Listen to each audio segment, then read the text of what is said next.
अस्सलाम वालेकुम, क्या हाल है, कैसे हैं? उम्मीद है सब खैरियत से होंगे। आज मैं आपके लिए बहुत ही स्पेशल और घर पर बआसानी बनने वाली रेसिपी लेकर आई हूँ। इसके लिए ना आपको पाए साफ करने वाले के पास जाना पड़ेगा और ना ही लाइनों में लगने की जरूरत पड़ेगी। पाए साफ करना स्टार्ट करते हैं।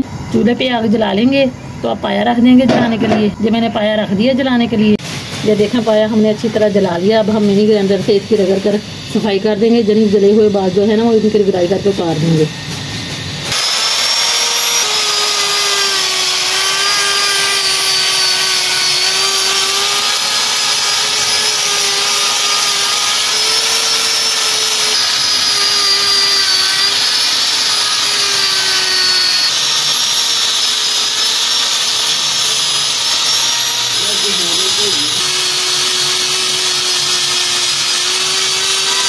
ये देखें पाए हमने सारे तैयार कर लिए हैं। देखें माशाल्लाह कितने साफ सुथरे पाए हमने घर पर तैयार किए हैं। बाजार से कई गुना बेहतर घर पर तैयार कर सकते हैं आप भी पाए। उम्मीद है आपको मेरी ये वीडियो बहुत पसंद आई होगी, इसलिए मेरी वीडियो को लाइक करें और दोस्तों और रिश्तेदारों के साथ शेयर करें। अगर मेरे चैनल पर नए हैं तो मेरे चैनल को जल्दी जल्दी सब्सक्राइब कर।